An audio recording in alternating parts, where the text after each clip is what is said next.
Bonjour à toi et bienvenue dans le Son de la Crypte, le podcast du site de la crypto-série.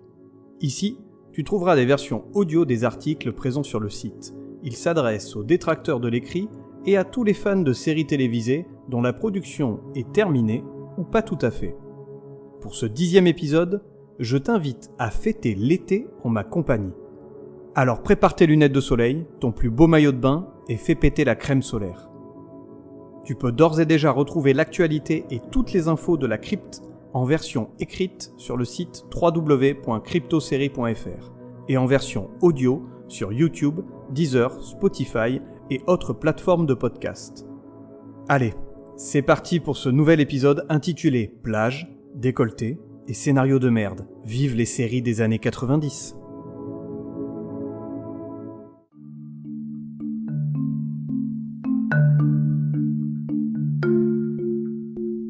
Dans la vie, il y a les séries dans lesquelles le bikini est au cœur de l'intrigue et les autres. Quand on décide de regarder ce genre de série, ce n'est certainement pas pour son scénario et sa finesse d'écriture. Ne nous fourvoyons pas.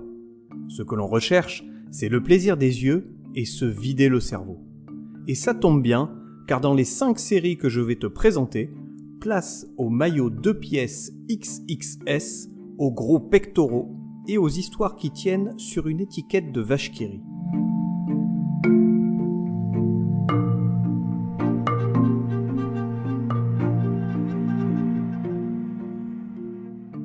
L'été est là, avec ses odeurs de merguez, de monoï et de sable chaud. Pour se mettre dans l'ambiance, rien de tel que de s'écouter une petite merguez party signée Les Musclés. C'est la merguez party. On va éviter de se faire striker, alors je te propose d'aller sur le site de la crypto-série pour découvrir en intégralité le clip de la merguez party, ça vaut le détour. Donc, après ce petit interlude musical, entrons dans le vif du sujet et découvrons ensemble des séries dans lesquelles nos héros ont la raie des fesses pleine de sable. Voici donc plusieurs séries où le bronzage et le physique pulpeux et athlétique de nos héros et héroïnes n'est qu'un subterfuge pour nous détourner de la triste réalité suivante. Ces séries sont bien des séries de merde. Commençons par Alerte à Malibu. Quand on parle de plage et de décolleté, il est très difficile de ne pas mentionner la reine des séries du genre, la bien nommée Alerte à Malibu. Alors, attention, je ne dis pas qu'elle est à l'origine des séries où sable, océan et maillot de bain se croisent. Il y en a eu bien d'autres avant elle. En remontant dans le temps, plus précisément en 1964, on tombe nez à nez avec la série L'île aux naufragés. Dans les années 70, on peut citer les Robinson suisses ou encore 2 ans de vacances. Ici, on est bien loin des standards siliconés imposés par Alerte à Malibu quelques décennies plus tard. Mais cette odeur d'embrun était déjà bien présente. Bref, tu l'auras compris, les séries qui se déroulent en bord de mer, il y en a quelques-unes et ça remonte à plusieurs années. Il reste toutefois qu'Alerte à Malibu s'est un peu démarqué en lançant une sorte de mode. Une mode du mauvais goût. Il faut dire que la série présente quelque chose que j'abhorre tout particulièrement, le culte du corps. Évidemment, il est important de prendre soin de soi et de son corps, de bouger, de manger sain. Je suis d'ailleurs le premier à mettre un champignon dans ma pizza aux 7 fromages. Comment ça, tu ne connais pas la pizza aux 7 fromages ? Pizza! We like pizza! Get out! Alors c'est très simple. Il te faut de l'emmental, de l'édame, du chèvre, du bleu d'Auvergne, du Saint-Mont des Alpes, un peu de Saint-Nectaire, le tout saupoudré de 18 grosses poignées de gruyère, bien entendu, une basse tomate, quelques cornichons, des échalotes, des olives... Attends, je crois que je m'égare. Donc, le culte du corps. Oui, à mon âge avancé, Alerte à Malibu me dérange. Gamin, la série me faisait fantasmer. Je rêvais d'être aussi charismatique, baraqué, que David Charvet. Should I leave? Or should I stay? Alors toi, ta gueule, et oui, casse-toi, Charvet. En attendant, oui, avoir le corps de David Charvet m'aurait bien plu, pour éventuellement choper des nanas aussi bien fichues que nos amis en maillot de bain une pièce rouge. Bon, c'est très bien que des fictions nous fassent rêver, on a besoin de fantasmer, mais de là à mettre les femmes les plus pulpeuses et sensuelles des States en maîtres nageuses, il faut sérieusement être con. Il ne faut pas s'étonner qu'à chaque épisode, il y ait 12 crétins qui tentent de se noyer, tout ça pour se faire remonter à la surface, la tête bien calée entre les seins plastifiés de Pamela. Et oui, je réduis délibérément le scénario de la série à ça. Car, Entre les histoires peu palpitantes de l'ado en crise, tu sais Obi, le fils de Mitch Buchanan, ou les histoires ultra moralisatrices, l'écriture ne volait pas très haut. Et toutes ces petites morales puritaines qui parsèment la série sont à gerber. On a compris, la drogue c'est mal, le vol c'est mal, tricher c'est mal, l'alcool c'est mal, être vilain c'est mal, le mal c'est mal, et franchement, se fumer un bon gros pétard entre potes, ce n'est peut-être pas pire que d'écrire une série dont la vacuité des dialogues est d'une renommée internationale, ou de réaliser une série uniquement pour sexualiser des personnages. Et c'est le mec qui, ado, avait un poster de Pamela Anderson en maillot de bain rouge dans sa chambre qui dit ça. Désolé. Quoi qu'il en soit, Alerte à Malibu a marqué toute une génération, et certainement pas pour les bonnes raisons. Si tu n'as pas grandi dans les années 90, tu es passé à côté de quelque chose. Il n'est jamais trop tard pour parfaire sa culture de sériephile, donc fonce découvrir cette série hors norme en termes de bonnet, et viens me dire tout le mal que tu en penses. Passons à la série suivante avec Agence Acapulco. Agence Acapulco suit les aventures d'Ashley et Mike, respectivement anciennes membres du MI6 et anciens membres de la CIA. Ensemble, ils ont monté l'agence HEAT, H-E-A-T, Hemisphere Emergency Action Team, une agence secrète spécialisée dans la lutte contre le terrorisme. Ils interviennent principalement dans les Caraïbes, mais également dans le monde entier, en se faisant passer pour une agence de mannequins. Ma foi, le pitch partait bien. Malheureusement, il a fallu que Jean-Kévin vienne mettre son grain de sable dans le scénario. Imagine un peu la réunion de lancement de ce projet de série. La chaîne me fait confiance pour ce nouveau projet. J'ai décidé d'aborder la question du terrorisme. C'est une bonne idée, Max. Tu es le créateur de la série. Je te suis à 100%. Super, merci pour ta confiance, Brandon. On va l'aborder d'une manière originale, à travers le regard de deux anciens agents secrets travaillant pour des pays différents. On touchera ainsi des problématiques géopolitiques et on obtiendra un regard croisé sur un monde en plein changement. C'est une bonne idée, Max. Tu es le créateur de la série. Je te suis à 100%. Max, Brandon, avant d'aller plus loin, je vous présente Jean-Kévin, le fils du directeur de la chaîne. JK, il veut qu'on l'appelle ainsi. Il a une idée pour la série et je pense, enfin son papa pense, suggère, insiste pour qu'on l'intègre au scénario. Salut les amis, moi c'est JK. Mon idée elle est simple. On garde les agents secrets et leur super agence secrète, mais en fait, pour pas que les méchants découvrent que leur agence est secrète, ils la font passer pour une agence de mannequins. Et là, bim, ni vu ni connu, on aura de l'action et en plus des meufs en maillot de bain à chaque scène. Alors, elle est pas cool mon idée ? Oui, Jean-Kévin, oui, elle est très cool, n'est-ce pas, Max ? Mets-toi à la place de Max. Que faire ? Rien, il n'y a rien à faire si ce n'est livrer dorénavant une série bien pourrie. Une sombre bouse devant laquelle j'ai pourtant passé beaucoup de temps. Pourquoi s'infliger ça, me diras-tu ? Tout simplement parce qu'à l'époque, j'étais un ado aux hormones en ébullition. Et bordel, elles étaient sacrément bonnes, les actrices. Surtout la somptueuse Alison Armitage, sur laquelle j'ai fantasmé pendant très longtemps. Finalement, Jean-Kévin avait raison depuis le début. Des flingues, des explosions et des meufs en bikini, rien de mieux. Ok, je sais que ce n'est pas bien de réifier une femme, mais n'est-ce pas pourtant le but recherché par toutes ces séries ? Elles s'en foutent complètement de leur scénario. Le temps d'écriture des scénaristes devait se découper de la sorte. 20% d'écriture de l'épisode, 80% comment habiller les personnages pour les rendre les plus sexy possibles. Tu me trouves peut-être un peu dur avec la série, pour autant d'autres le sont bien plus. Il suffit de lire la critique de la série trouvée sur Allociné, et c'est signé un internaute qui s'appelle Fabulof. Une série complètement nulle. Je mets quand même 2 étoiles en l'honneur de la charismatique Alison Armitage. 1 étoile pour chaque sein. Elle a une réelle personnalité. Dommage qu'on ne lui donne pas sa chance au cinéma. Merci à toi, Fabulof, pour ce témoignage plein de profondeur.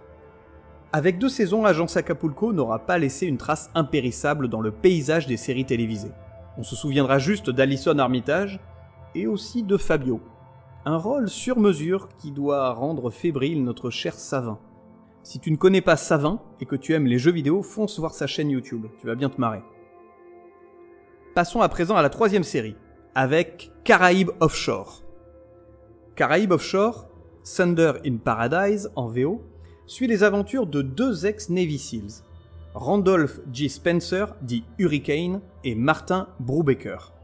Les deux amis ont fabriqué un bateau surpuissant baptisé Tonnerre.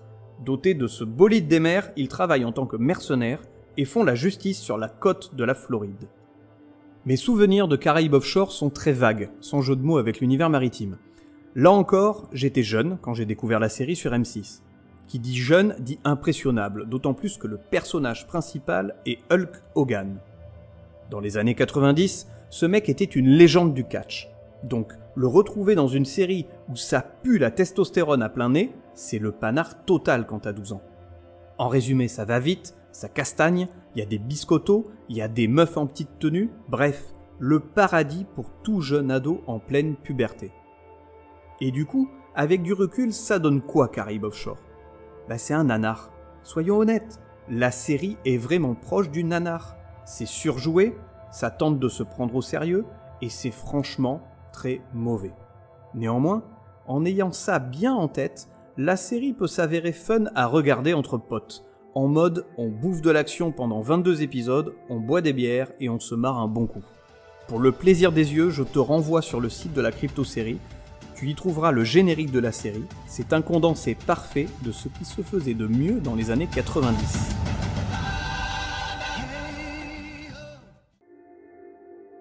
Nous arrivons à la 4e série, qui est Pacific Blue.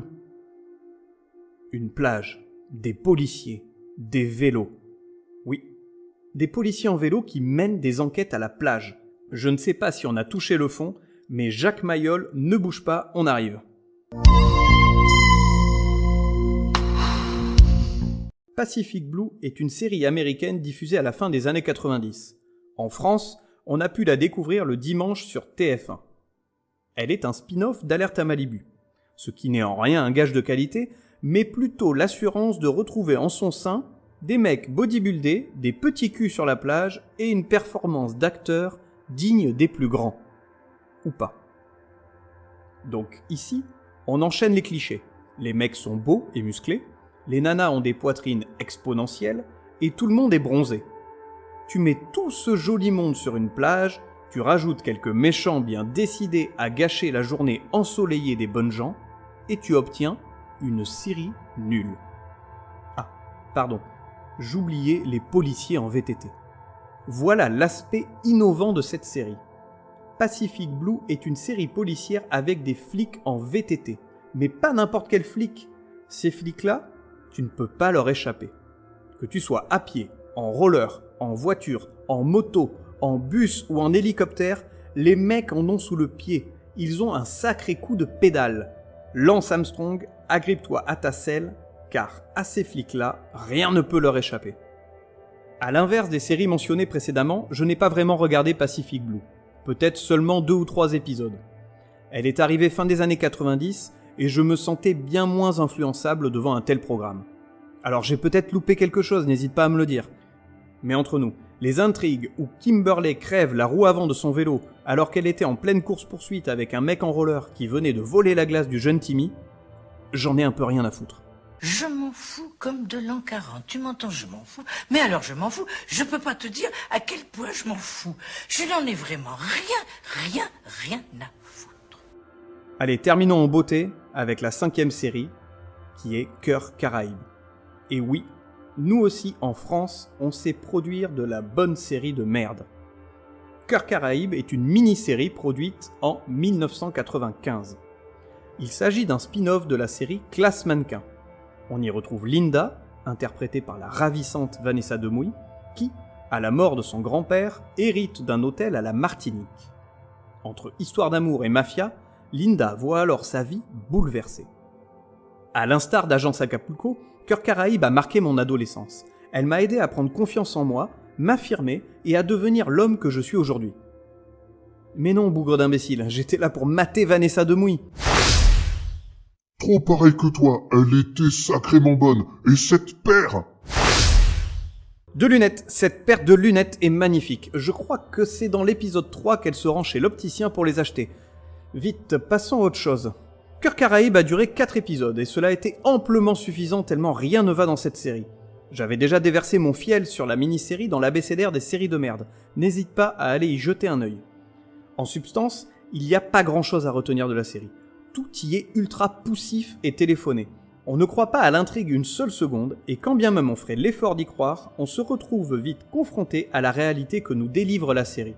C'est mal joué, et il est très facile de deviner tout ce qui se passe à l'avance. Le seul véritable intérêt de la série, les beaux paysages de la Martinique. Mais dans ce cas, autant regarder un reportage signé Thalassa. Bon, certes, Georges Pernou a beaucoup moins de charme que Vanessa Demouy, mais au moins, Pernou n'essaye pas de nous entourlouper avec des histoires qui ne tiennent pas debout. Après, chacun ses goûts. Alors, plus Team Pernou ou Team Demouy ? That's a ridiculous question. Je crois qu'à présent, on a fait un beau tour d'horizon des séries des années 90 dans lesquelles s'entremêlent plage, crustacés et paires de boobs. Ce que l'on peut retenir, c'est évidemment la piètre qualité et le manque d'originalité des scénarios de toutes ces séries. Est-ce réellement dérangeant ? Je ne sais pas, car bon nombre de séries ou de films débutent avec un pitch qui tient en une ou deux lignes. L'important est le traitement qui est fait de l'histoire. Comment l'histoire arrive à nous embarquer et à nous passionner. Cela nécessite une réelle maîtrise de l'écriture et évidemment une direction des acteurs et des actrices impeccable. Malheureusement, tout le monde n'est pas Aaron Sorkin, à la Maison Blanche, Studio 60, ou Vince Gilligan, Breaking Bad bien entendu. Mais entre nous, loin de moi l'idée de comparer toutes ces séries à du Sorkin ou autre, car ce n'est pas le but recherché par ces fictions, qui d'ailleurs ne ciblent pas le même public et qui sont inscrites dans leur époque. Et si avec ces 5 séries tu ne trouves pas ton compte, sache qu'il y en a bien d'autres qui raviront et sauront occuper tes chaudes soirées estivales. En voici quelques-unes en vrac. Waikiki West, Les Vacances de l'amour, Sous le soleil, Cœur océan, Falcon Beach, The Island. Si tu aimes vraiment la plage et que tes goûts en matière de fiction sont un peu plus évolués, je peux te conseiller d'autres séries. Les histoires sont quand même un peu plus qualitatives. En vrac, je pense à John from Cincinnati, Art les Cœurs à Vif, Beverly Hills, Newport Beach ou encore Véronica Mars, notamment la première saison. Bien entendu, tout ça reste très subjectif. Tu n'es pas obligé d'être d'accord avec moi, mais restons quand même copains. C'est ainsi que cette première saison du Son de la Crypte s'achève, avec cet épisode rempli de fantasmes, où poitrine généreuse et pectoraux virils se sont entremêlés. À présent, je t'invite à aller commenter sur le site de la Crypto-série ou à venir échanger avec moi sur les réseaux sociaux, Instagram, Twitter et Facebook. Tu peux retrouver tous les épisodes du Son de la Crypte sur toutes les plateformes de podcast, ainsi que sur la chaîne YouTube de la Crypto-série.